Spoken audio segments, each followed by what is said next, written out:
Good afternoon. It's Tuesday, February 16th, 2021 at 4:30. We'll begin the New Ulm City Council meeting. Item number 1.1, public meeting notice. All councilors are present. We're going to move ahead to item number 4.1, which is, 3.1, sorry. No, where is it?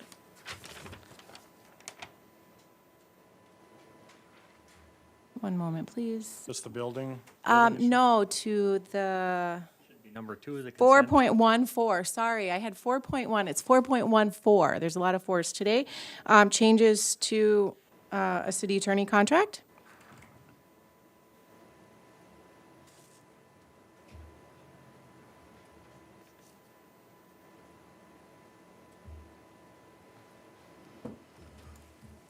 Council President and councilors, before you have today changes to the city attorney contract. Before you, we had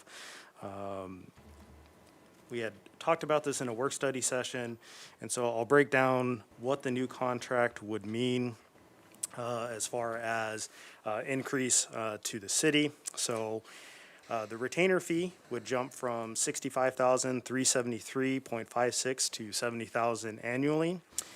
Increase in the standard rate for court time would jump from $110.91 to $150. Increase in third-party billing rate would go from $200.28 to $225 per hour. And agreeing to an annual increase of 2% on these rates each year. We would also need to agree to a 4-year contract and extension. And then either party has an ability to cancel this contract within given 12-month written notice. And so essentially with these increases, that would mean potentially a $40,000 increase in our current services to this new billing rate with these terms. This could potentially go up as the numbers calculated for court time was done on Roger's 3-year average, or the current city attorney's average, which is 824 hours a year, but it does cap out at 1,000 hours, so you have another 160 hours or so of potential billing, but that number could also go down depending on the number of hours. So potentially you're looking between a $40,000 to $60,000 increase in services. We would have access to more attorneys, so Roger would still continue on as the city attorney for the rest of this year, and we would potentially have 3 assistant city attorneys, and then moving forward, we would probably have 1 city attorney and 3 assistant city attorneys moving on, which will help share the workload across. So if someone goes out, we do have someone here to cover any questions or responsibilities that the attorney has. I know we were looking at potentially some other options. I was not able to get information from the county. They said they would get me that information by the 25th or 26th. And realistically, I don't know what that would save us, because currently we're spending about $91,000 in city attorney or in fees for prosecution. So even if he came back and that was $50,000, we're only saving $40,000, and we don't have a city attorney at that point in time. Or in that case, we'd have Roger serving out for the rest of the year, and then moving forward, I don't know if any firm would just be interested in doing just the civil side of things, or if we hire a city, have to go out and post for a city attorney, which again would probably be anywhere from $120,000 is probably what we would consider paying the city attorney plus benefits. So again, I'm not sure what those savings would be in the long run. And currently right now, we only have Roger's services until April 22nd. So we need to make a decision one way or another on what we would like to do, what we need to do. If Roger, you have anything to say on your behalf, or if Mr. Berg is here, if he has something to say on behalf of Barron's.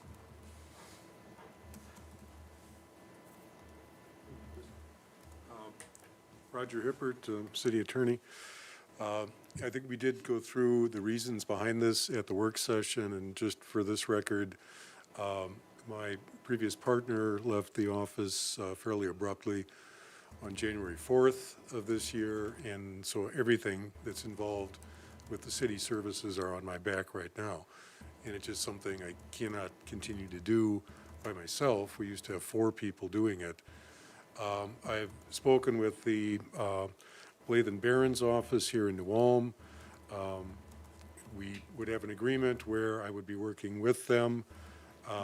They have actually 4 experienced attorneys who would all be assistant city attorneys. I think they're identified in the statement here would be Jeremy Berg, who's present tonight, if you'd have any questions for him, Mike Boyle, Mary Kay Magas, and Paul Gunderson. And so they would be able to provide all of the backup, and between all of us, we certainly could cover whatever the needs would be for the city. But to do this, they've indicated that they would need to have these rates increased. When I found out about Tom leaving, I had to give my notice to the city, just so that there would be some cutoff date. But if the council would agree to do this, we would ask it be effective on March 1st, so that we can get this thing up and running. So again, I don't know if you have any questions for me or for Jeremy? I do have one question, maybe it's Chris, or maybe I didn't understand it at the work session. I mean, item F, the ability of either party to terminate the contract on 12 months written notice. I thought I had heard that we'd be able to opt out of it in that 12 months if we weren't happy with it. No, it would be, we would have to give them written 12 notice, months. and then we would have, they would still be. 12 months? Yeah, for Okay, 12 months, okay. yeah. Thank you. We talked at the work session, we're still waiting for another option, and I'm kind of actually surprised this is on the agenda, because at the work session, we're still waiting for something to come in, right? Yes, but we. So why are we even having this on the agenda if we have the potential of another bid? I can't vote on this tonight. There's no way I could vote on this. But it wouldn't I don't be- know what the other option's gonna look like, and if this looks wonderful, I know all those lawyers, they're wonderful. I have no problem with it, but we have another request waiting to come in. And I think we have to do our due diligence as city councilors to make sure that that is vetted out and make sure that which is gonna fit best for our city. I mean, what if it's a lot cheaper? And we can save a ton of money for our councilors or for our citizens. We have no right, I don't think, to be voting tonight on this till we can see what that looks like. And I know the request went to them late, so it's not something on them. They just got the request recently, so you have to give them, I know they need approval from the county board to make a referral to make the request here, so there's an extra little step there, but the only difference in that particular proposal, from the way I read this, is that they would handle all the prosecution of the misdemeanor level cases, but the civil stuff is something they don't want, and that would go to Roger to finish 2021 out, but then it would have to go out for RFPs or something to find someone to do the civil part of the city's actions. So I still want to see what that looks like. I mean, how could we just say, this is all we're going to take, and $40 an hour, we're going to raise your hourly rate, without looking at another option? I guess I feel pretty strongly on that. I would say the short answer is Barron's, and I don't have any information, maybe that's something Jeremy can talk to, is that the offer before us was good until March 1st, when they wanted to be assigned. And so the next meeting is until the 2nd, which is after potentially the deadline. And if this option goes away, we have nothing. I also don't feel like we need to be strong-armed into making a decision tonight either. That, oh, go ahead. Jeremy's here. I guess If it's one day, I would be pretty willing to bet the law firm would add an extra day to their proposal. But I guess that's up to them to speak to that, but. Well, I'll let Jeremy speak to that. I guess, I don't know that this was we're not trying to strong-arm the city. We're trying to get this resolved as quickly as possible. Barron's office had suggested a March 1st date to move this forward. I think my notice to the city went out in January. And, I mean, I'm going to need to get somebody doing this soon. We've got jury trials coming up. We got to know who's doing these. If it's kicked out for a month, if it would be effective April 1st instead of March 1st. I don't know if that's something that's crucial to Jeremy's office, and he can probably answer that question right now. Hi, Jeremy Berg. I'm the managing partner at the Bleth and Barron's Law Firm. And as far as timing goes, I mean, we're flexible. We don't really have any timelines other than we understand that Roger is carrying a great deal of workload right now, and Absolutely. it's very difficult for Roger to do what he's doing. And in that regard, we're just looking to help him. And that was kind of our timeline with Roger, that the sooner we can get him help, the better. So it could be moved to April 1st if we had to. Or March 15th or whatever. We really only need one more board meeting to see what the county's proposal is. And like I said, maybe it isn't something none of us are going to want. I don't know, but we haven't seen it yet. So how can we make that decision tonight? Yeah, from our perspective, the date doesn't matter. Sure. Really, this is trying to help Roger as much as we can, as soon as we can. Good. Thank you. I have one other question. I want to back up again. You said, okay, the county, they're just willing to do we would have to have another attorney firm for the civil part of it? They're just picking to do one part? I only know what the discussions have been. I've not seen the proposal, but my understanding is they don't want to do the civil, they want to do the criminal. Yes, so the proposal would be, they would only do the criminal prosecution. We would still have to have a city attorney either in-house or out counsel for the rest of the services. So whatever they propose would only take part of the civil, or part of the prosecution. Excuse me, I believe that they cannot do the civil work. There's authority for them to do the criminal prosecutions, but you cannot have a county attorney also being the city attorney. There's an obvious conflict of interest there. So that's just not an option to do everything. But we know we have private attorneys in our community, including our folks here that represent Hanska and represent Cortland, and they're city attorneys for those in cities as well. So, I don't know, I guess that's just part of the decision-making I think we need to make, but if we can save X number of dollars in the contract where we could then contract out for the civil stuff for somebody to be our civil attorney. I mean, we don't have anything to do with the civil prosecutions in this group. My 12 years, we've never talked about prosecution of a case. That's all been on Roger, and should be, that's his job. So could they be separated? Absolutely, they could be. And I think you found, Chris, in your research was about 50-50 in cities our size in the area? Having in-house versus Something like that. outside counsel, yes. I have a question. So following the proposal that we would receive from the county, what would be that gap filling? You know, Bleth and Barron's could step in, but how would that change the terms of what they have originally proposed, Roger? We would be, okay, if the criminal work goes to the county, I would be speaking again with Jeremy's office. I'm not sure, because this was a proposal that they made that would include the entire city attorney work. And if the criminal is pulled out of it, we would, have to revisit that. I think I can say with some assurances, though, that after December 31st of this year, I'm not going to be the city attorney. So you're going to have to find someone else to be replacing me. Unless we talk you into staying one more year, but Good. to handle the civil part only. Could happen.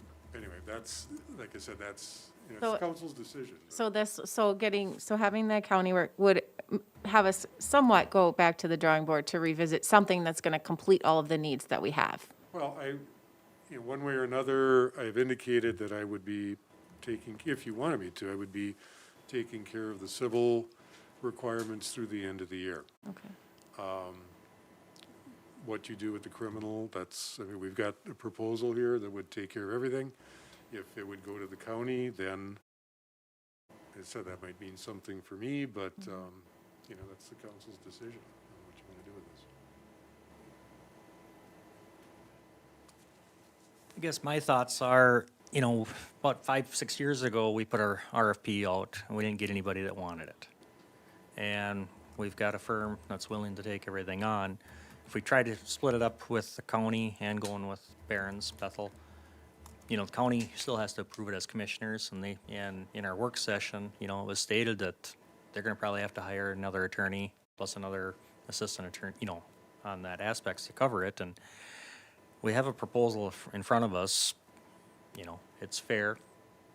You know, it's not the same. $40 an hour increase is fair to you? But, you know, we have to remember, you know, we're gaining, And it might be, I don't know, I gaining haven't more seen the other resources. proposal. We're gaining more resources, you know, and Roger's still housing all of our archives, you know, which a lot of firms charge for. So I don't know if the county's got room to house all those archives and everything else, you know, in those nature. It's not an easy transition here is how I see it, so. Yeah, I just want to make an informed decision for the taxpayers, and until we have that other proposal, I don't think that we can. I don't know. If we can table this until the next meeting, I think we can make the final decision, because we'll have everything in front of us. And we hear from the current law firm that is willing to take us on, that they're willing to wait, so why would we make that decision tonight? Without at least looking at that other proposal.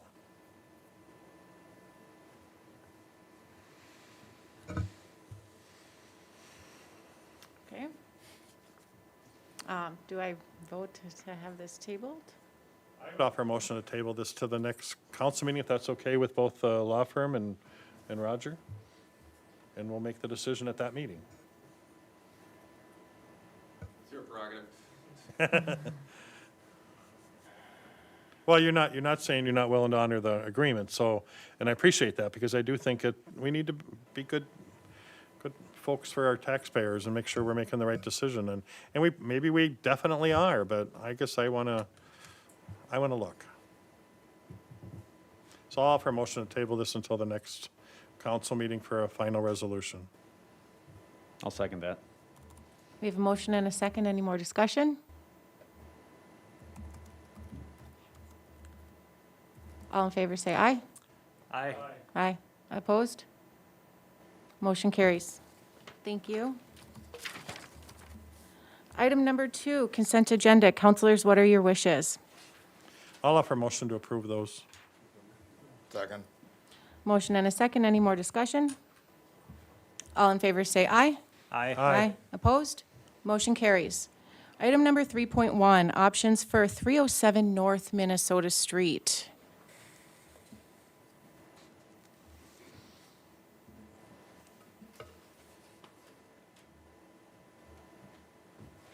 Elwood Zabel, building official, council president, councilors. Your packet is detailing the options that we have for 307 North Minnesota Street. As you can see, we went out and got some numbers for demolition of the building. And there is still some unknowns on all those numbers also. Going through those, the cost of the demos, $36,000. The wall repair with some type of panels, and this would include the journal wall that we're going up against. This would include furring it out, insulating it, and putting a metal panel with a stucco finish on it. And this would include creating a parapet wall on top of the journal building to be able to tie off the roofing membrane off to terminate that. Along with that, I got a price on tuck pointing that wall in case the wall is in good shape. And we just need to do some touch-ups on it. You can see that square footage price and then a replacement price for per brick.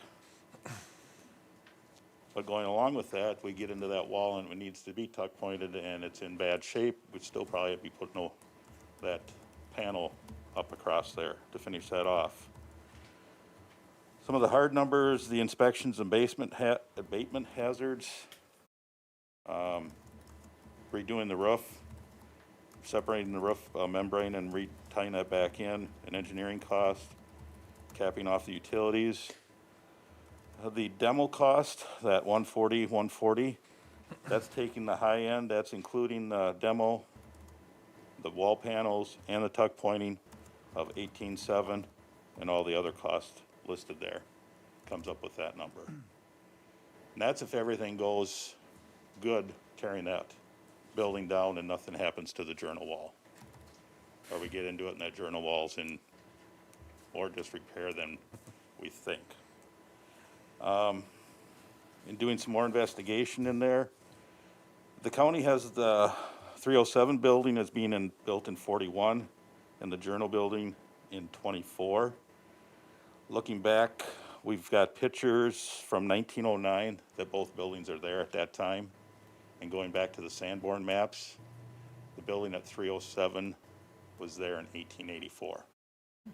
And checking with our historical consultant, Dan Hoisington, the building's been changed so many times, both that building and the journal building, that doesn't come up on his radar as any significance.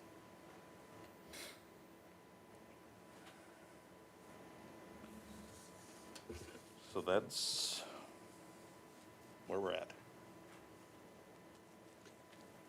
Madam President, if I could be heard. I know the council has considered this already, and I think a decision was made leaning towards the demolition after a lot of discussion. Discussing this with city staff, I think there are some legitimate concerns that might cause you to rethink that. You have not accepted any bids, so you still have all your options open to you. I think the biggest concern, and the simplest way of putting it, is if you were to do the repair to leave the existing building in place, that's pretty much the city's call.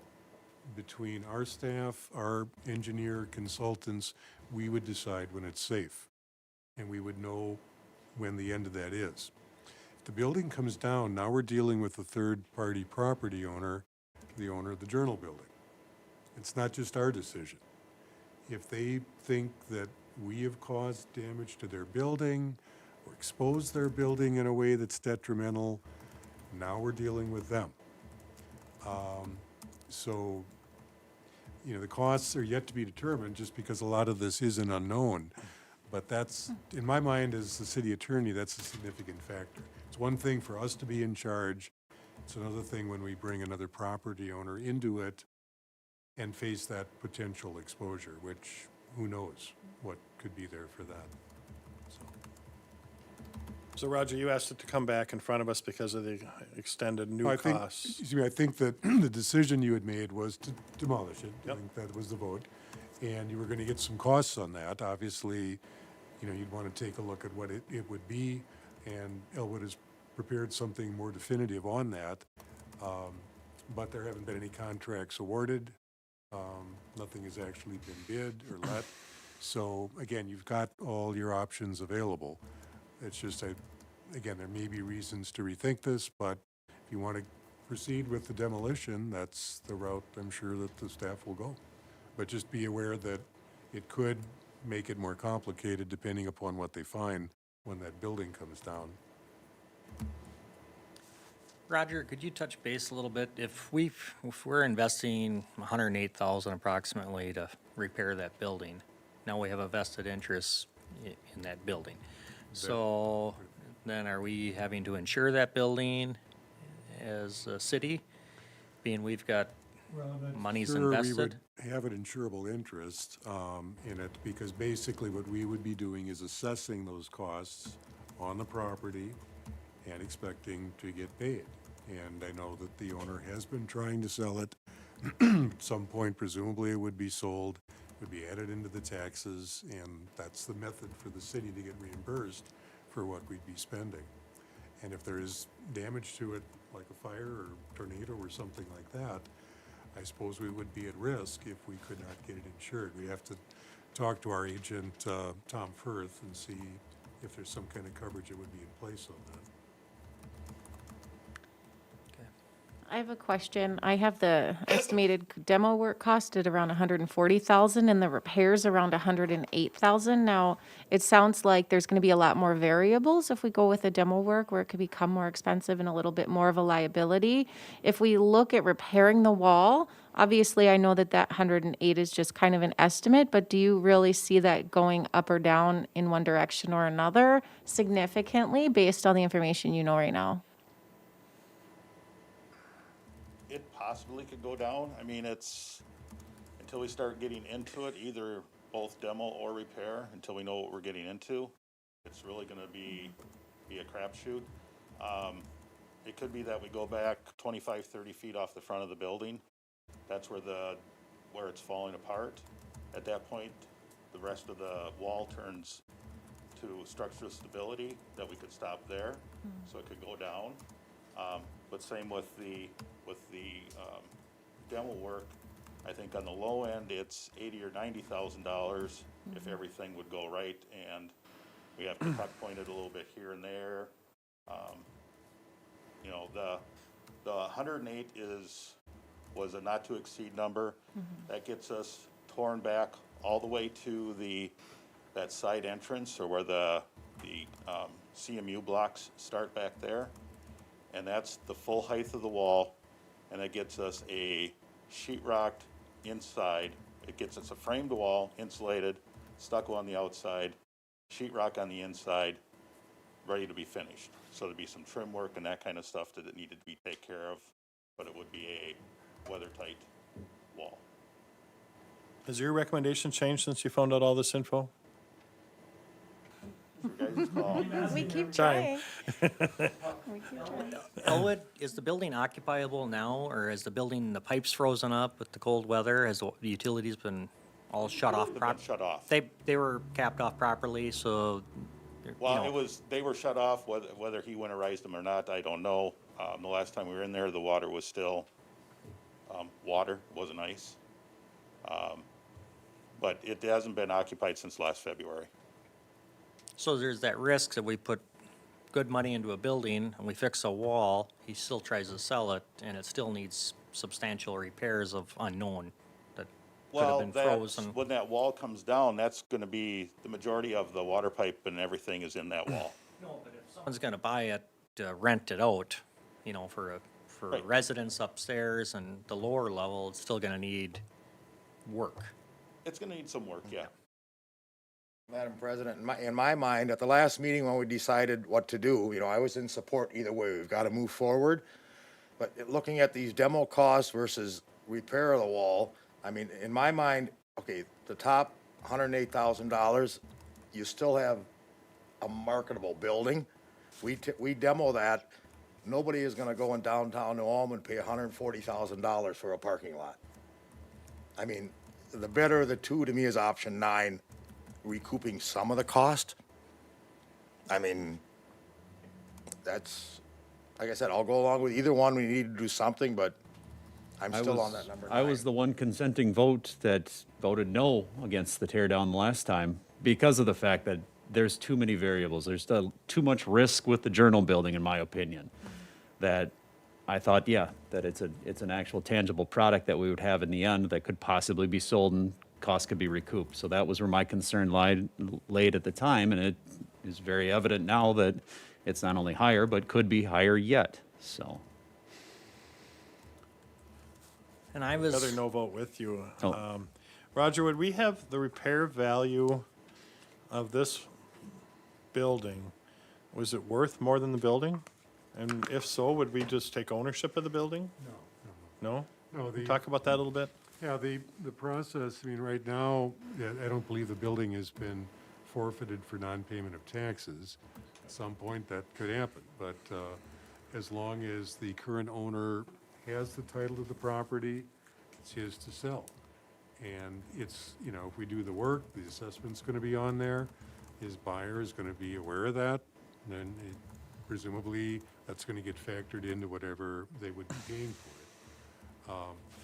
But if it gets forfeited to the county, then it would be like some of the other properties that the city has done improvements for developments, where we'd have to go back and reassess it at such time as it got purchased. I don't know, and Elwood, I don't know if, I think until you rip it apart, you didn't really know if the walls are attached to the, wall is attached to the Journal building or not. Yeah, it's hard to tell. Going back to the Sanborn maps, there's some maps that show there's a space between the two buildings, and then there's other maps that show that the two buildings are connected. It's hard to distinguish, but one of the factors, looking at it is, either way, that wall has been covered for almost 100 years, more than likely, has been butted up against. So the reason the city needs to step in on this building is because this building poses a safety issue, is that correct? Okay. And so we have the option to demo the building, or repair the building. And I think that, listening with what Roger said, you want to go with something that's going to give the city the least amount of risk. It's not ideal to be wanting to spending that kind of money, $108,000, $140,000, $160,000, whatever it comes down to, but it will still leave us with a structure, like Councilor Warmka said, something that can be used again. And it sounds like the safer way to go. Again, I'm just looking at this, advising you as the city attorney, because if there's a lawsuit, the League of Cities would be involved, but it would involve us. And again, without knowing, of course, what's going to happen with the demolition, depending upon if the wall is attached, there's more risk, I suppose, to damage to the Journal building. It's going to disrupt their business activities during demolition. If there's long-term issues, if this wall has been covered that long, that might help to protect it. It might also mean it's deteriorated because, mold or some kind of, decomposition has been going on over 100 years. We don't know. But once we open it up, then we're dealing with that other property owner. And it may just go fine. There may not be a single problem, but it may not. So, Elwood, you'd mentioned last time about demoing would probably happen this summer, maybe even fall. With repairing the wall, however, is that a similar timeline? Or what, or that's something that could be That would happen get- sooner? Well, I'd push for it as soon as we can, get some plans drawn up. We'd still need some engineering done on it, get some plans drawn up, go out for bids. About the and- same then? Okay. Elwood, did you inspect the south wall of that building at all, that abuts the Journal? I mean, the part that's the two-story above the Journals at all? Is there any deterioration of that wall? It doesn't seem to be, doesn't look like it on that side, but there again, it's stuccoed over, so without opening it up, it's hard to tell what's happening over there. But there again, you've got, if those two walls are butted up together, you've got that pressure from each one that's holding it together. Was there any, did the property owner get anybody of interest since we voted on this at our last meet, or? Actually, I took 2 inquiries about it, and, John Nisley in our office took another inquiry about it. So there was 3 people after the last meeting that inquired and was asking about it. It's inquired about a bare lot being available in the future, or? Buying the building, Okay, but nothing came of it. sure.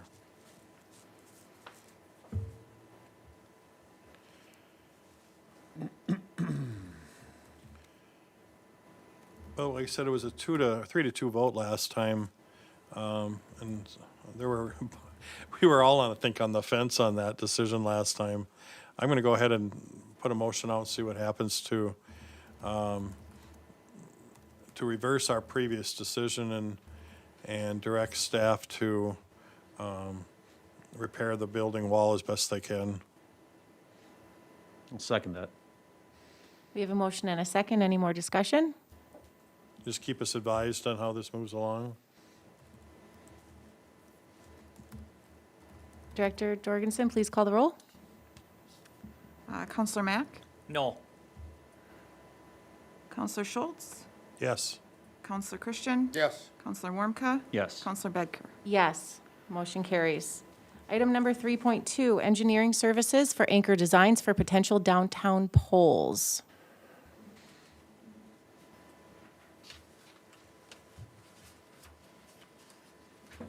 Council President, councilors, before you have the item that was tabled back in November of last year to move forward with engineering services to see if downtown light poles can be designed to help re-engage or to help bring the Garland back downtown. These engineering services would be contracted out to Bolton and Mink for an amount not to exceed $45,500.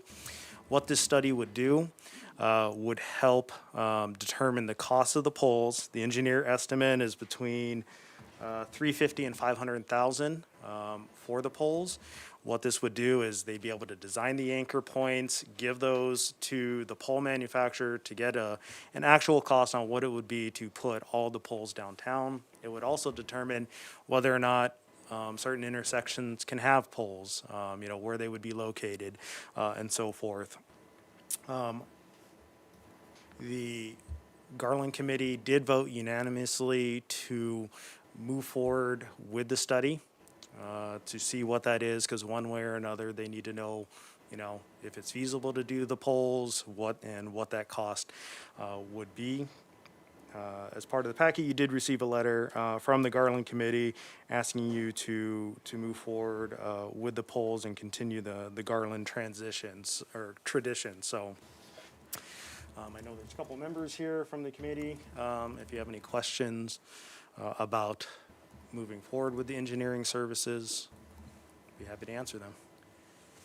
Chris, President, I'll probably start it off because they know that I'm going to be the Grinch on this again. I mean, originally, council budgeted this money to buy downtown decorations, and I understand the passion that people have for that, but to spend $32,000 to $45,000 and projecting us to spend $500,000 on polls, 15 minutes ago, we were worried about $40 an hour for an attorney. Now in front of us, well, let's spend $500,000. I mean, I'll be short and sweet with it. The people I have talked to think that's a ridiculous number for us to spend on poles downtown. I mean, if you'd have brought in front of me tonight, decorate German Park, I'll vote yes, spend $40,000 on decorations. I just won't support it. That's all short and sweet. Chris, my question, was it ever discussed to put poles in the middle of the blocks? 'Cause I had some people in the community that said, well, you're just doing the corners. I don't want to just stand on the corner. I want to be able to come out of a shop and see the Garland. No, as that would, again, you'd have a 20-foot pole in the middle of the block, lights on that pole shining directly into the buildings, and the steam tunnels run directly under the sidewalk there, so putting poles in the middle of the block wouldn't be And the apartments feasible. probably too? Yeah, the apartments, yeah. Chris, was there any discussion about taking this another step and taking a look at redoing the downtown with a different streetscape plan and including our parklets and just do a master plan? Because it just seems like we're just piecemealing it here. I mean, we do master plans for German Park, Herman Heights, everywhere else in our community, and then all of a sudden we just want to add something in here and we don't even know what it would look like, so we're going to spend money we don't even know if you could even feasible to put poles in these locations, but does it have to be a pole? Could it be an arch? Could it be a concrete pit, decorative concrete with something, that can do something decorative? Or are we better off to consider go out for an RFP and see if there's somebody willing to do something creative and come up with some ideas for our community, rather than we say, this is what we want. I mean, you realistically could go that route. Again, it would delay, again, the process, because now you're looking at different options. Again, looking at the poles, what we would be doing is just replacing the current configuration of the poles on the corner that have the 5 globes on them. That's where technically the poles would go. They would replace that. They would have 4 globes around them.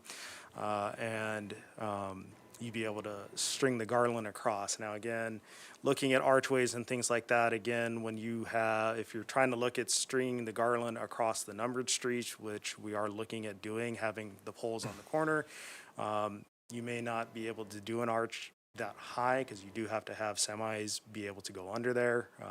Center Street and is a prime example for that.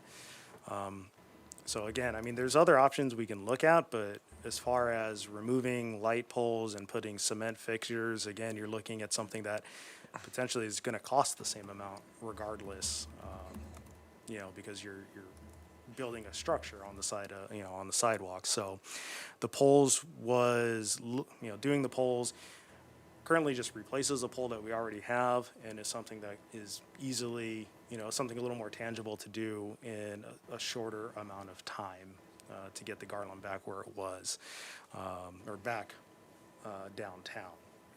So if you were looking at doing a complete downtown master plan, I mean, that's a whole year process. You got to send out an RFP for that. That's a whole year process. And, we can say, hey, we want these things, but they may not recommend them. I know we did kind of a downtown plan through Rethos, and again, they didn't really make any of those type of recommendations on keeping the garland because we probably didn't ask them. But again, doing a complete rework that'll spend some time, and we'll have to figure out decorations in the meantime. Well, and that's where in 2019, we dedicated 50,000 to buy decorations for 2020, and that's what I entailed it. I thought we were gonna do that for 2020 to have the decorations out. We put some wreaths out, and then the group opted for, let's spend the money on engineering. But there's still a lot of unknowns with engineering, and I like the idea of having a good plan, but I think more of a complete plan and options, I guess. Because later in the agenda, we've got for parklets, temporarily, and if they go over, do we want to, build it into it and just revitalize it? That's just my out loud. Madam President, if I could take just a few minutes. In 2019, we also, as a council, said we want Downtown Commission to look at the garland. So I'm one of those members, along with some folks that are here in this room. And we've met for over a year and a half discussing this, looking at what all the options are. And we kind of came back to, it's a city of charm and tradition, and people love the garland. We have a petition with, how many signatures, Heather? Over 1,000? 5,000 signatures that people want the garland in our community and they want to keep it. So that was our task. How can we keep the garland? And we don't know what the next step is until we get this study done. And Dave, I'm with you. If somebody says that the city needs to pay $500,000 for garland, or to make this happen, I'm voting no too. But that's not where we're at. We don't even know what that number would be. It could be as low as 300 to 350. And even if it is, we've already said we're going to fundraise for this. We were able to fundraise $300,000 for our amphitheater. You can't tell me we couldn't fundraise for this as well. And this is something everybody likes. So I think the fundraising would be very successful. Maybe I'm wrong, but I really think that our committee thinks it would be successful. But we can't get there without this study. And when we met back in October, we were a 2-2 tie at that point. And we said, let's wait for the new council to be seated and see if we want to move forward. Now, we don't know if it's going to be 45,000. It could be as low as 32,000. We have funding in that account. To see what that, it could even be higher than what we're thinking, but we don't know until we actually get the study and take a look at it.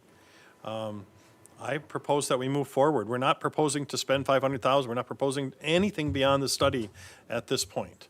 And I think our group can continue to meet to look at how could we implement this over a 2-year, 3-year, 5-year plan if it's, a larger amount. What will we need from donors to make that happen? And break it down. But donors are going to want to know what's the total cost. They're not going to just donate for and hope that we do it. They're going to want to know we're going to do it, and they're going to know how much. And if we implement it and bring it in slowly, bring it back to what it was 25, 30 years ago, how cool would that be for our city? I think, I still remember one constituent said, if you do anything less, Schultz, bring that garland back. So I think some of these folks that really have a strong passion for bringing this back. It does bring people into our community. It does make our city a little cooler than the next city because we have it and they don't. And I would hope that we could support that with the new counselors sitting here. So I don't know if our committee wants to say anything more. Heather?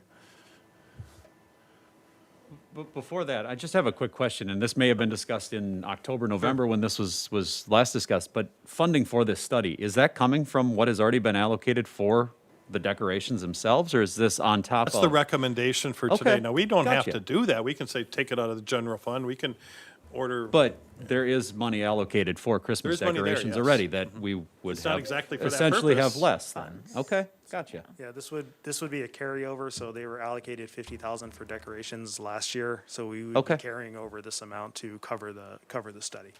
Chris, then do we have anything budgeted for the decorations for 2021? $5,000. Okay. And what we talked about for next year, because the poles aren't going up next year either, or this year. I mean, it's just not going to happen. But we talked about adding lighting to the wreaths and spruce that up a little bit more, and so not a huge expense, but to make it look a little bit more colorful. Were there other bids obtained? No, for professional services, since Bolton and Mink does a lot of our work downtown, they know our steam tunnels. This would be sole source to them for this. And what's the timeline that they expect? I can't on remember, this? I think it's 12 weeks, but I think it's even shorter Yeah, than it was that. like It's 3 like to 8 4 to 12 months. weeks, somewhere around there. And I don't know if they can do it in this cold of weather either, when they're climbing around under those tunnels and. They start, I'll have to work with Owen to get when they would start, but it would most likely be early spring. Heather, you want to add anything that I'm missing? Because I'm old and I forget things.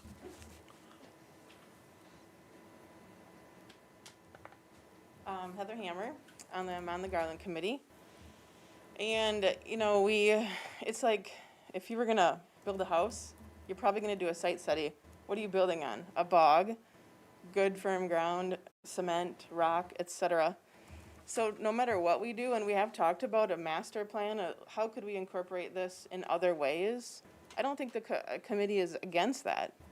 But even the parklets and those kind of things, you still may need to know what's going on underneath.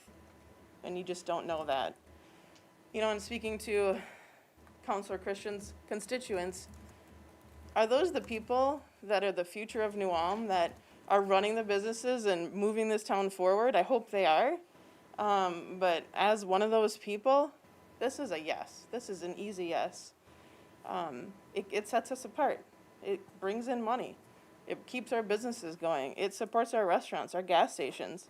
It is something different, and we are very passionate about it. Does anybody have any other questions for me? I understand your compassion for it. I get that, and the charm of tradition, and yet fundraising. Vote 100% if they raise the funds for it. 6 months from now, our department heads and whatnot are gonna be given the task, it's budget time, cut, and yet, how are we gonna budget for this? And I think that the committee is very prepared to fundraise for this. Half, 3/4, a third, whatever we have to figure out. I know that this community will support it and the money will come. And we are not asking the city to fully fund this on your own. But we got to get the study done first, so we know what is that big number? I must be the only counselor that people are saying can't New Ulm do something Dave, different. I've had a lot of calls today with the had a lot exact of same calls. thing. I mean- But, I hear Sleepy Eye, 10,000 people went through there. Yep. They decorated a park. absolutely. I got a hard time with it. I do. It's like we're stuck on the Garland, that's it. That's all we're gonna do in New Ulm, that's it, Garland. I mean, $40,000, I could do a Christmas city on Main Street for that. I got a hard time supporting it with the people that have contacted me. I mean, maybe I'm the only one. No, Dave, I've had letters both ways and spoke with people both ways on this issue, and, and myself, I just, like a good detailed plan. I know we need a study, but, there's just a lot of unknowns, ahead of us, and And I don't think as a city, we have the money to throw in here when we probably just put out another $500,000 as helping COVID relief within our community too. And monies are gonna be, those monies are running tight, and, And those are things that absolutely that the council can look at budget time and, and maybe it's another 5 years before we have enough money saved from the city and from donors before we put it all back together. And wouldn't that be cool to bring it all back together at one time? But maybe it's only 7 poles to start with. It doesn't have to be all 22 as is proposed. So we have a lot of decisions to make, but we can't make them without the darn study so we know what that number is. And they're not gonna get cheaper. They're only gonna get more expensive. And we, as a business community, understand the budgeting that has to be done, and we're pinching pennies just like you are. So we fully understand your point of view in that regards. Jody, are we missing anything as well? Trying to see who.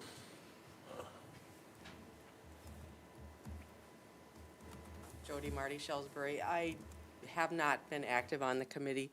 I do know that a year ago, when the Garland instance came up, we put up a sign-up sheet, and I think our place alone had almost 1,500 signatures of people that missed it and really felt that it was important for the community. I understand the dilemma of funding it. I do agree with Heather that fundraising is a very big possibility. I mean, put your money where your mouth is what we always say, and I think that will tell. I think what they did this year was nice. I think it was really dull with no lights, of which it has been addressed. I just ask that you're not short-sighted in what can improve the look of your downtown, because it needs it right now. Thank you.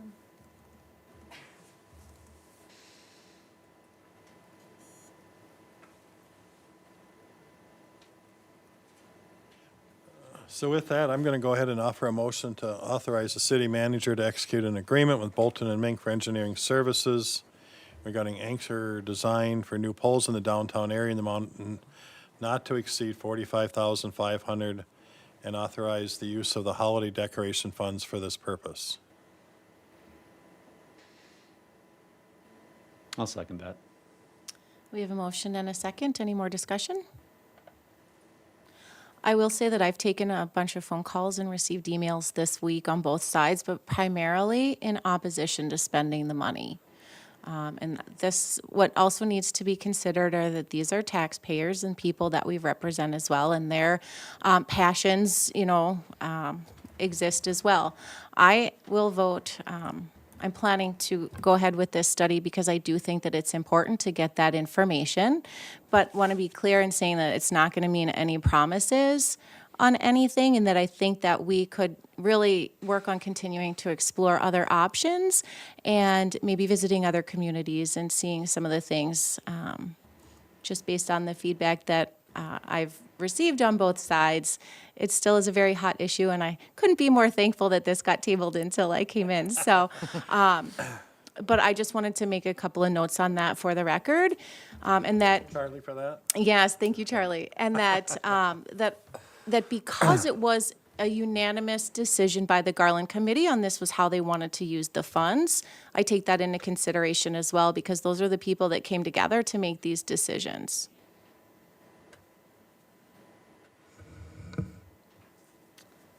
Any more discussion?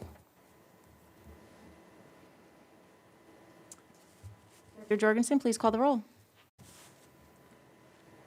Counselor Mack, yes. Counselor Schultz, Yes. Counselor Christian, No. Counselor Warmka, Yes. and President Becker. Yes, motion carries. Item number 4.1, appointment to Safety Commission. Approve the appointment of Ginny Walters to the Safety Commission. I'll move it. Second, Motion and a second. Any more discussion? All in favor? Aye. Opposed? Motion carries. Ginny, welcome to the Safety Commission. Item number 4.2, 2021 Utility Street and Alley Improvements, Group 1 Project. Madam President, thank you, and City Councilors, Joe Stadding, City Engineer. Before you today is setting the bid date for Wednesday, March 31st, 2001 at 10 a.m. For the 2021 Utility Street and Alley Improvement Project, and authorizing the ad for bids and approving plans and specs for the project.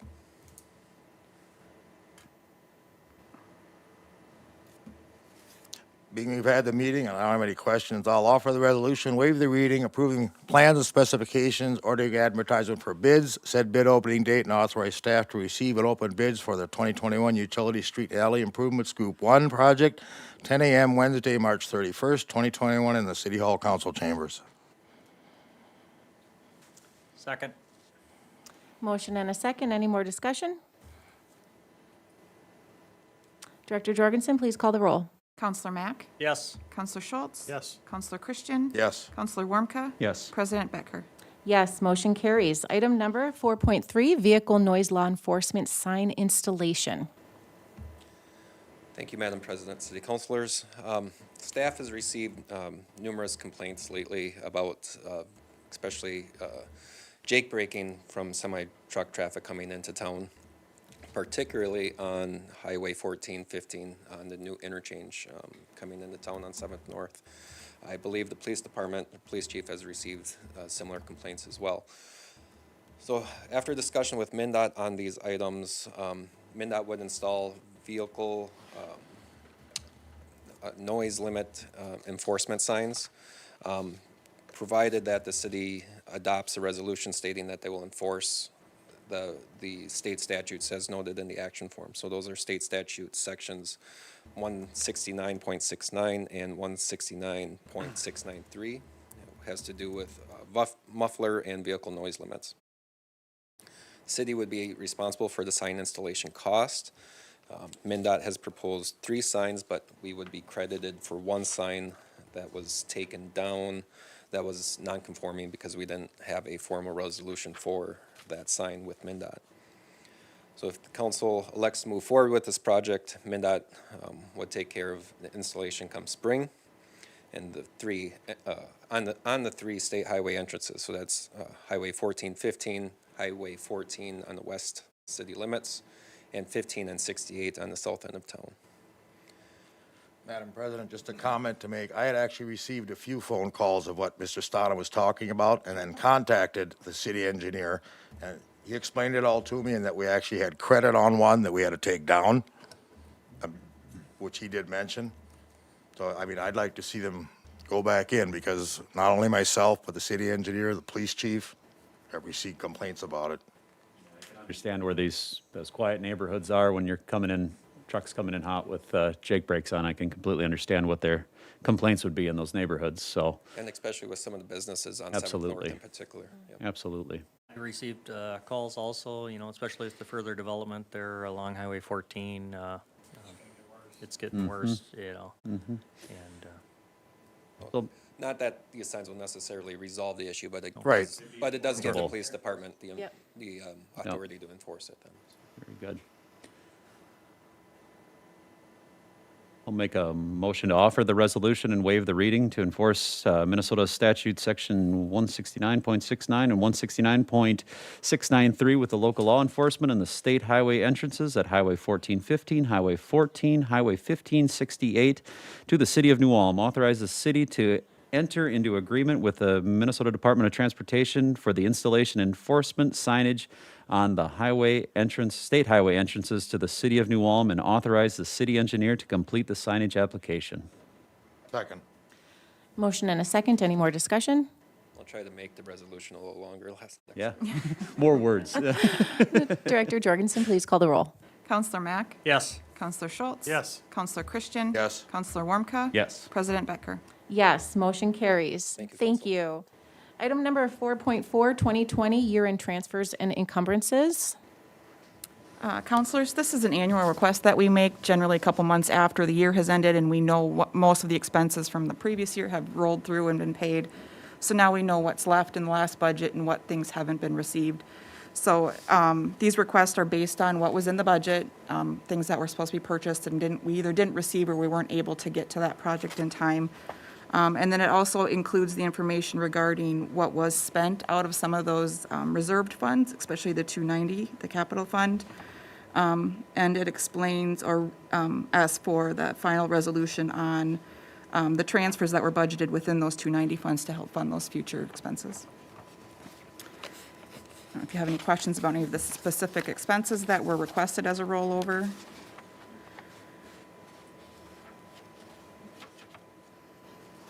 I looked through it and did not have any questions. I had a question, and I should maybe grab Joe when he was up here. So if I read this correctly, there's 84,000 in the current account, 101,000 that is rolling over, so you're basically doubling that budget, or more than doubling that particular line item. Are you adding new projects, or are you just dumping it in, hoping to use it up at some point? Is this the engineering consultant Yeah. fees? Yep. Yeah, has to do with the numerous federal aid projects we have that we budget for. Some work has begun, it's continuing. The engineering services goes over 2 years, so that's why we're carrying over the amount to complete the project, and we have other projects that start that carry for 2 years. So it's just kind of the begin and ends of those projects, they overlap, and we need to carry them over for years. It's a lot to carry over, but I understand your engineering expenses are pretty high sometimes. They plan for those carryovers, though, when they budget. So like his budget, he didn't request his full budget, knowing he was going to He could have use a some good of that. carryover, yeah. Thank So you. when, a lot of those engineering services, the fee in the beginning is relatively low. It's the preliminary planning and design. Once they get heavy into design, then, that generally doesn't happen in that year one of the fee. And then once we get into year two, they're heavy in design, that's when we use that fee up. That was the only question I had, thank you. Oh, I did have one more, sorry. Under G, and Tom's not here. Yeah, he is. Tom, you have $3,200 set for carryover, basically to replace a ticket booth at Herman Park. Is this going to be like a huge new shelter? Because the one that was there was just made of plywood and rotted out, I know, I saw it. Madam President, Councilor Schultz, members, those are parts to Design Home Center to replace the ticket booth at Herman Monument. And we will not have to replace that ticket booth again in our lifetimes. And you didn't have it budgeted for this year anyway, or you did? Yes, we did. The project's not done. We're building it in the shop, and we'll deliver it to the site soon. Okay. So it's just a PO that's been approved, money's available. The project will be completed this year. Perfect, thank you. Thank you.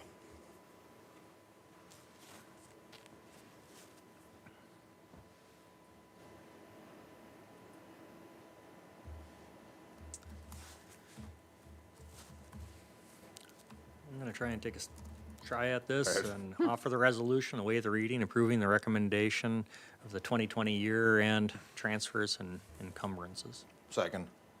Motion and a second. Any more discussion? Director Jorgensen, please call the roll. Counselor Mack? Yes. Counselor Schultz? Yes. Counselor Christian? Yes. Counselor Warmka? Yes. President Becker? Yes, motion carries. Item number 4.5, tax exempt general obligation, permanent improvement revolving fund bonds, Series 2021B. Counselor, this is a routine request we make every year, just because we normally bond so late in the year, but the project starts before. This gives us the ability to go back 2 months prior from today, and then 18 months forward from the date of the bonding to recover all of the, to use the bonding money for all of those costs.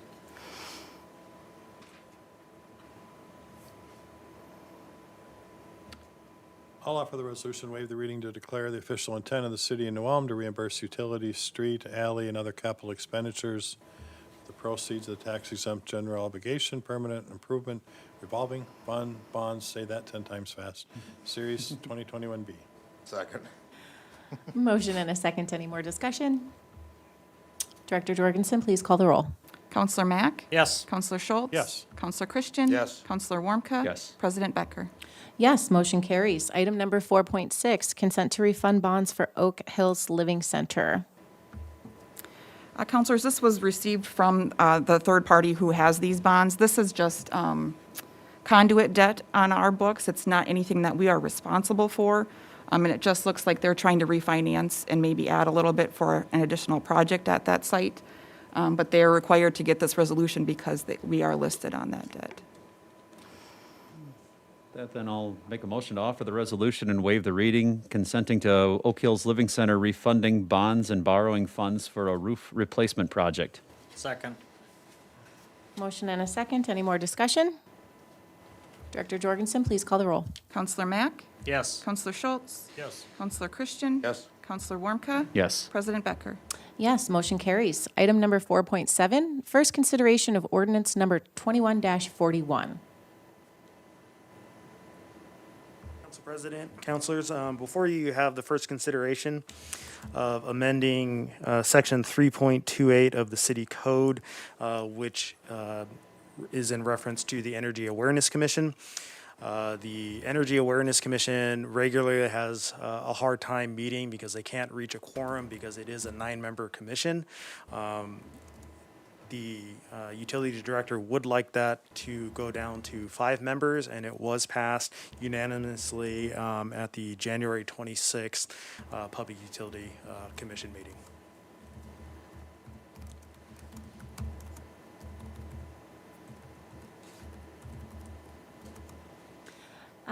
How many people were previously on the committee? So it's 9. Currently, it sits at 9, and they regularly have a tough time getting 3 to show up. Or there's 3 that usually show up, so getting down to 5 members, they feel they can have their meetings on a regular basis. Thank you. I'm fine with it, I don't know. I'm okay with it. This is just the first consideration, so we don't have to read it into the record. It'll be brought back again Got the it. next meeting. So. We just move on. Yep. You. Item number 4.8, New Ulm Police Department policies.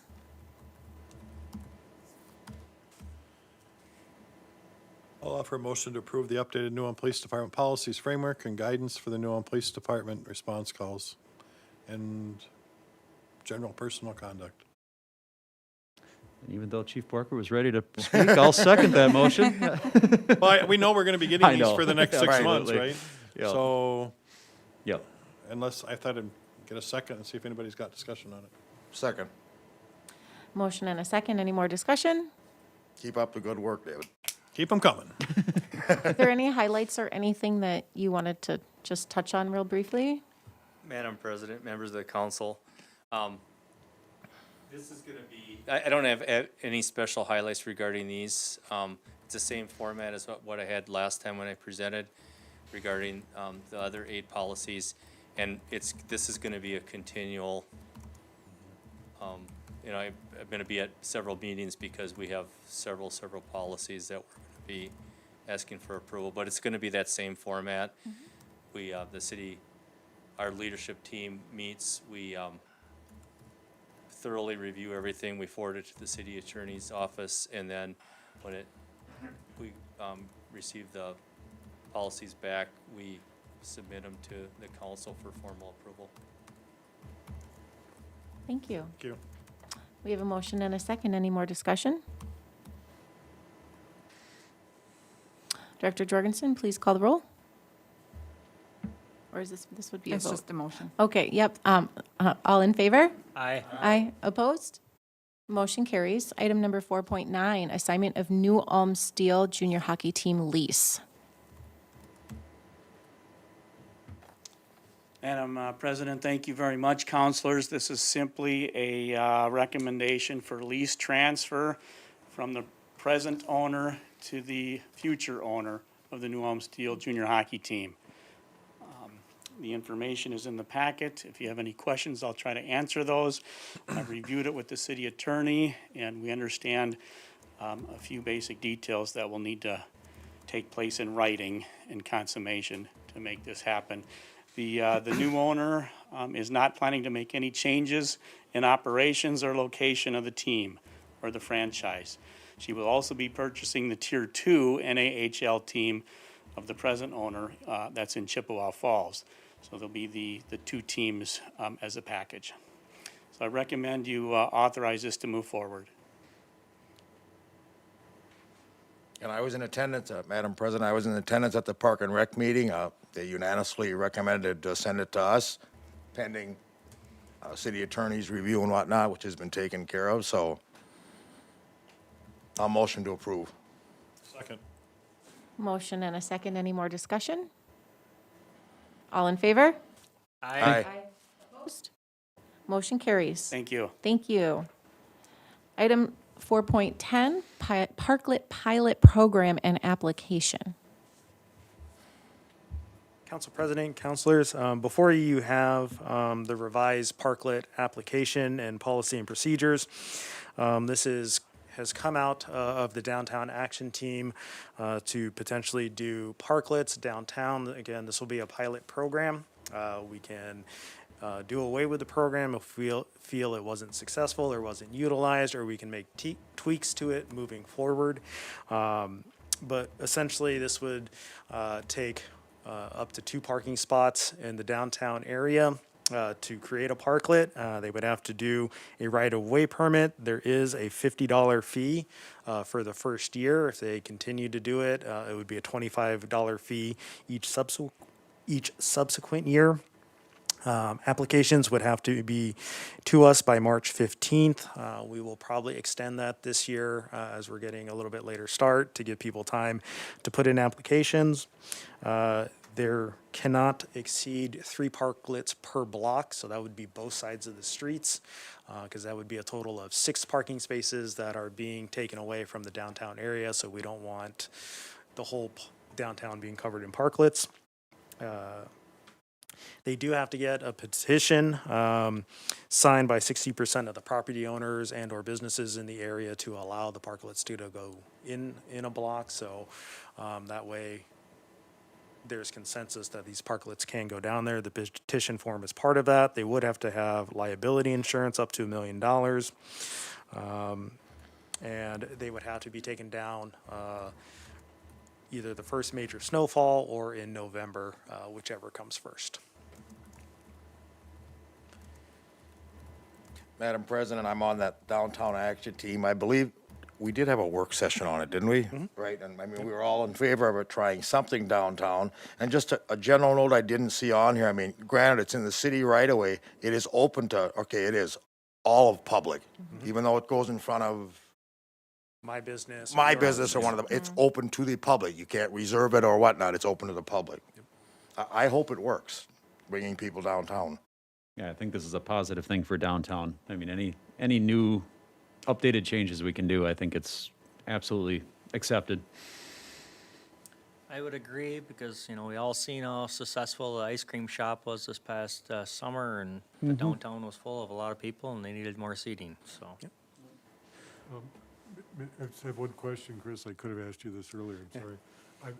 I'm a little unclear as far as the petition signing requirements. Is this 60% of the people on that side of the street, or 60% in the entire block? It'd be 60% of the entire block. And then the other part of it, it's of property owners, which is one group. That could be corporations, LLCs, business owners, which presumably might be tenants, and then residents, which might be tenants living on the upper floors. I don't know how we determine who those people are and what the count is, how we get to 60%. Because I know in the buildings downtown, those apartments run back to the alley. And depending upon how many tenants they have, I mean, how are you going to know? I mean, I think it's a good idea to make sure you got a majority who's on board with this, but I'm not sure how you're actually going to implement it. This is part of the pilot project. We're going to have to figure out really what that is. Because again, I'm assuming, I'm making the assumption that we're going to ask for a property owner if a business, you know, I'll use Retzloff, Ace Hardware, there's not a tenant in there. So you would need the property owner to sign off on that. But if there's a business owner in there, we would ask the business owner because they would be the one impacted, not necessarily the property owner. You know, again, and these are something we can figure out, you know, see in practice how this works. And if we get complaints, like, hey, we weren't notified, then we can tweak this. But I think it's to get consensus that we're not impeding businesses, businesses downtown. I think it's the general consensus. I had the same concern that Roger brought up. I was like, wow, that's really restrictive, and it's almost putting a stumbling block in front of this project. Because if you think about it, and some of these blocks have numerous apartments up above, and there's a husband and wife couple, basically how I read this, you gotta get permission from both of them, right? And the business owners who may be in California or maybe some other state, just to fill one parking spot, I think it's just too much, my opinion. And I don't know if that's something to go back to Park and Rec, but we're not putting a live band out in front of their building. It's just a parking spot that we're gonna let people decorate. I think business owners are probably the primary people that should give an okay or give their blessing to and let it go. If we get a lot of bad press, we can modify it, we can change it, but I think it's being too restrictive. I'm gonna piggyback on that. I mean, this is our city right away. I mean, asking permission from somebody to use our city right away. Notification. Yeah, it's correct. I mean, how can we simplify it tonight so you don't have to come back to us? Are we in agreement? Should we just go to the business owner? I think business owner is fine by me. Agreed.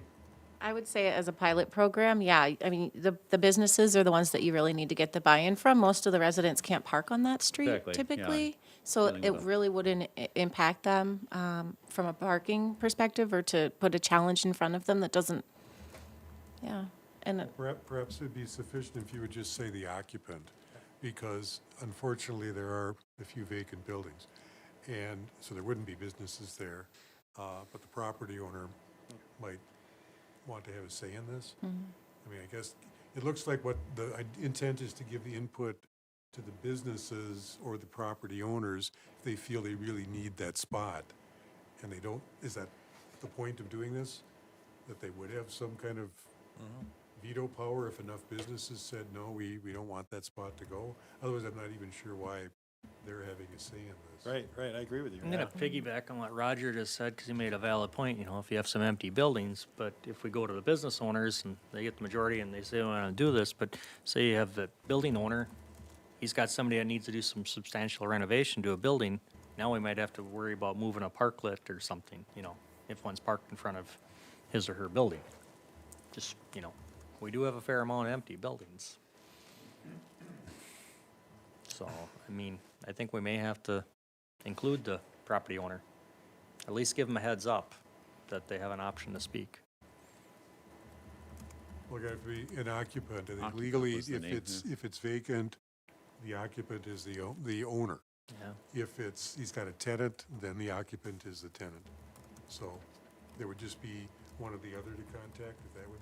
That would be fine. Really an active business or 'cause if the property is empty, I don't know any reason why they would care if there's a parklet in front of them. Unless they're doing some renovating or. It's one parking spot.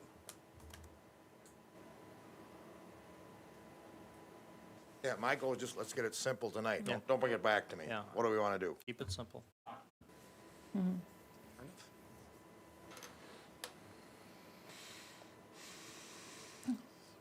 First floor occupant, ground level first occupant. floor, right? I Make it would very make clear. that, yes, as well. I'm gonna First make- floor occupant. Motion to approve the downtown parklet pilot program and application form with the minor change of, say it one more time for me, Roger, how you'd like it worded? Percent of First the floor. ground level occupants would approve. What he said, right? Stated. I'll second that. As stated. As that guy said. Thank you. Motion and a second. Any more discussion? All in favor, say aye. Aye. Aye. Opposed? Motion carries. Item number 4.11, temporary blue lighting for colorectal cancer awareness. I'll authorize the blue nighttime illumination of Herman Monument, Defenders Monument, Goosetown Fire Station, and for city entrance, welcome and signs, City Hall, Gertie the Goose, to promote colorectal cancer awareness month in March. Being we've done this in the past, there's been no issues, no cost to the city, I'll second it. And thank you, Doc Ann, for doing that. Appreciate it. And in a second, any more discussion? All in favor say aye. Aye. Aye. Opposed? Motion carries. Item number 4.12, purchase agreement with Streams Edge Properties LLC. Madam President, members of the City Council, Dave Schnobrick, Community Development Director.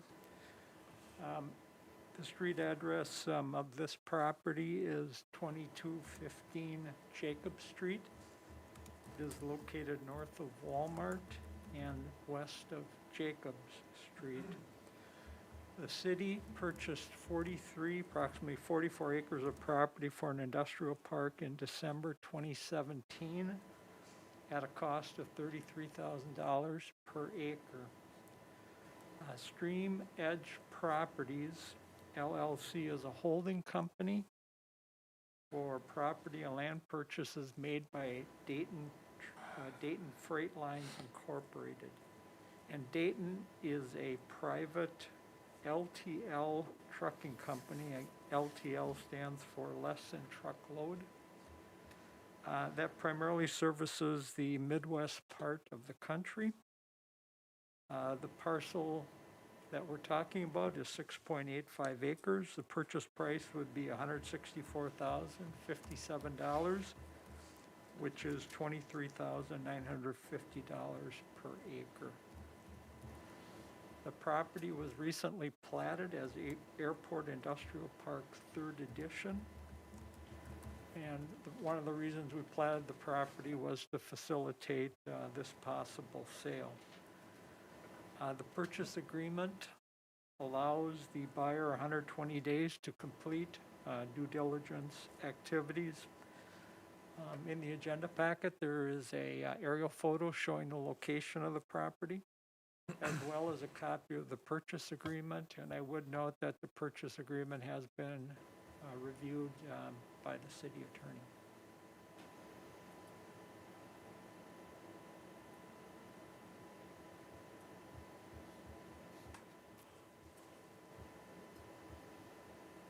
I do have one question for the Community Development Director. And it says trucking company, Dave, is this the full tractor trailer, semi? Or mid-sized trucks, or? I would say it's a reduced tractor trailer. That's what Dayton has, it's day cabs and smaller yeah. So it's not semi-traffic, okay, Yeah, thank you. not 53s and. Thank you. Typical. It's great to get some activity out there. I'm going to go ahead and authorize the motion. Second. We have a motion and a second. Any more discussion? All in favor say aye. Aye. Aye. Opposed? Motion carries. Thank you. Item 4.13, authorized purchase of property from Walmart. Okay, the city of New Ulm in January of 2006 approved a plat submitted by Walmart. And the plat consisted of 5 lots, 2 outlots, and then a bunch of street right-of-way. And the 2 outlots were labeled Outlot A and Outlot B. Outlot A was kind of a remnant parcel that was created by the location of Barron's Boulevard, its intersection with Jacob Street. The property was not big enough to plat as a lot, so that's why it has that legal designation. The city's industrial park property is located to the north of this particular piece of property. This outlot has approximate dimensions of 37 feet by 270 feet, or 0.23 acres. Walmart is willing to sell the property, excuse me.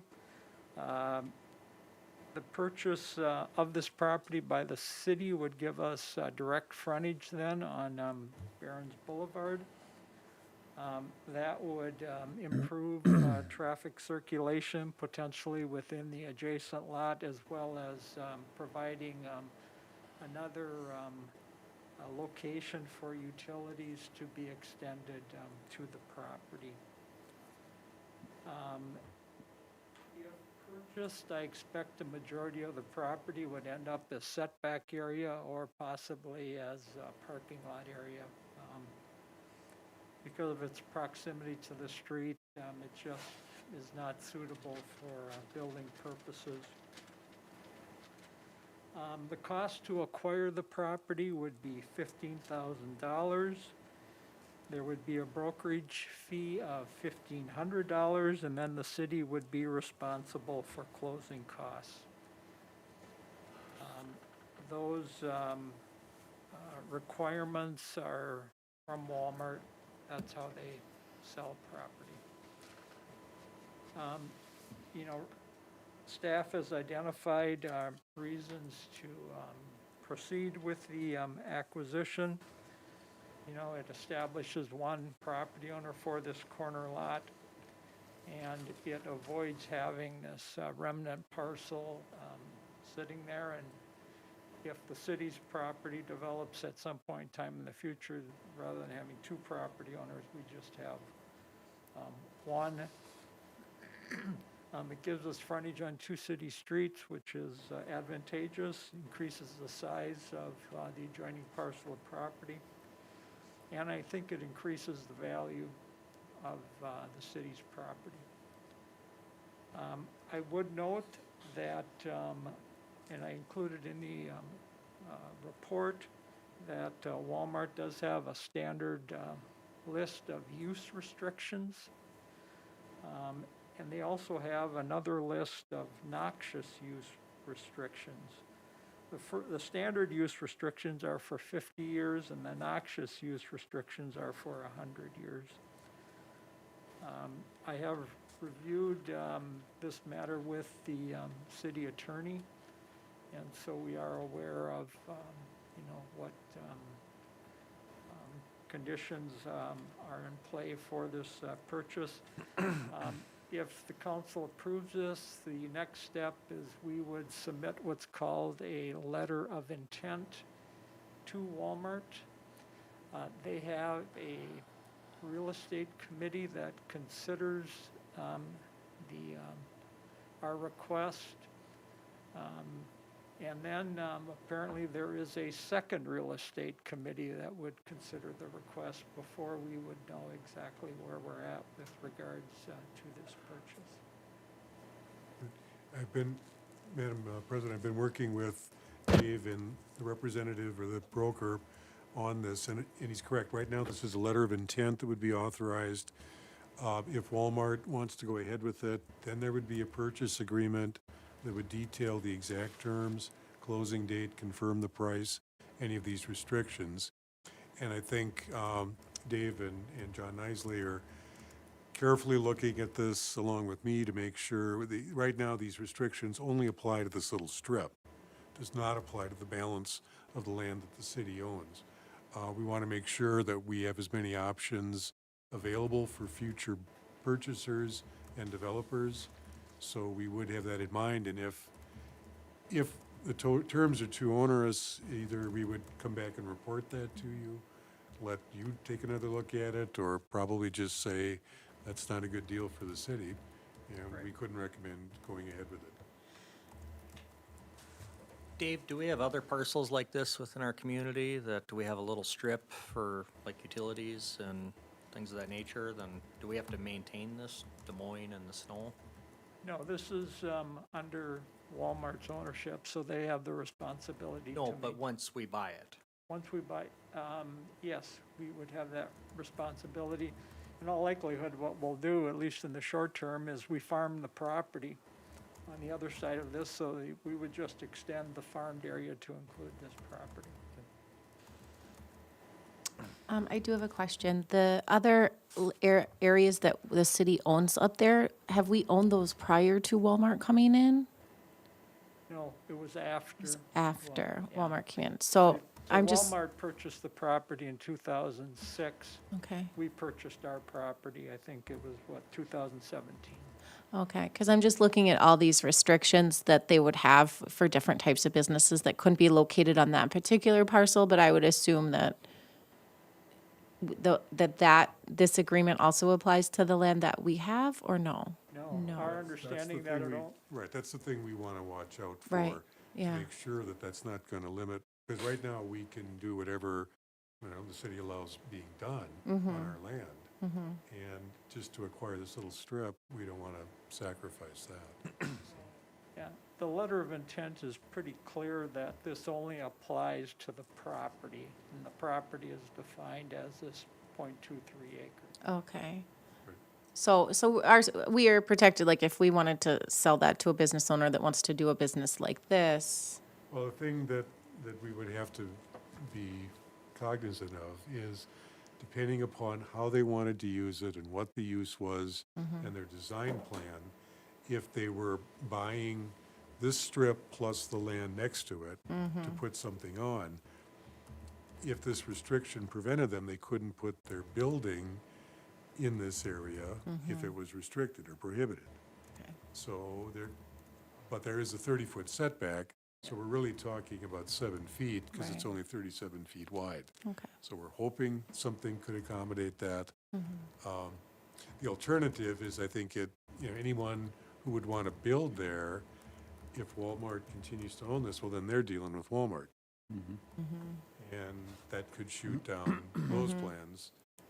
Plus, I think, as Dave has pointed out, it kind of hampers our ability to orderly develop this if we don't have that part of that side of the street.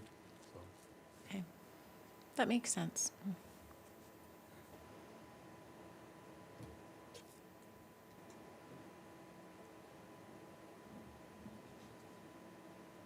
Do we have a resolution yet? No. I'll offer a resolution authorizing the city manager and the finance director to complete the steps necessary to purchase Outlot A West Ridge First Edition from Walmart, subject to the terms of the sale being acceptable to the city. Second. Motion and a second. Any more discussion? Director Jorgensen, please call the roll. Counselor Mack? Yes. Counselor Schultz? Yes. Counselor Christian? Yes. Counselor Warmka? President Becker? Yes, motion carries. We have already addressed item number 4.14. We're going to move ahead to item number 4.15, Park and Recreation donations. Okay, Madam President, I was in attendance and Park and Rec unanimously forwarded to us to accept the donations, so I'm going to offer the resolution, waive the reading, accepting donations offered to the city of New Ulm through the Park and Recreation Department as outlined. German Park, $100 cash from Rick and Cindy Midas. Herman Heights Paver Stones, $200 honoring Alan and Rochelle Stelgis, and a concrete bench outside the Civic Center honoring Jackson Bierreigel.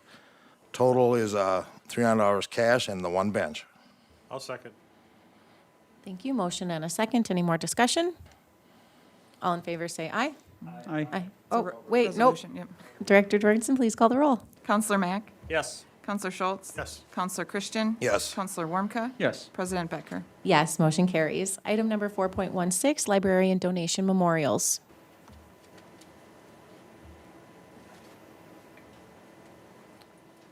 Come on, one of you can I'll read them. offer I a always do. resolution to waive the reading and accept donations and memorials to the New Ulm Public Library for the period of November 4th, 2020 through February 6th, 2021. Second. Motion and a second. Any more discussion? Director Jorgensen, please call the roll. Counselor Mack? Yes. Counselor Schultz? Yes. Counselor Christian? Yes. Counselor Warmka? Yes. President Becker? Yes, motion carries. With no new business, meeting is adjourned.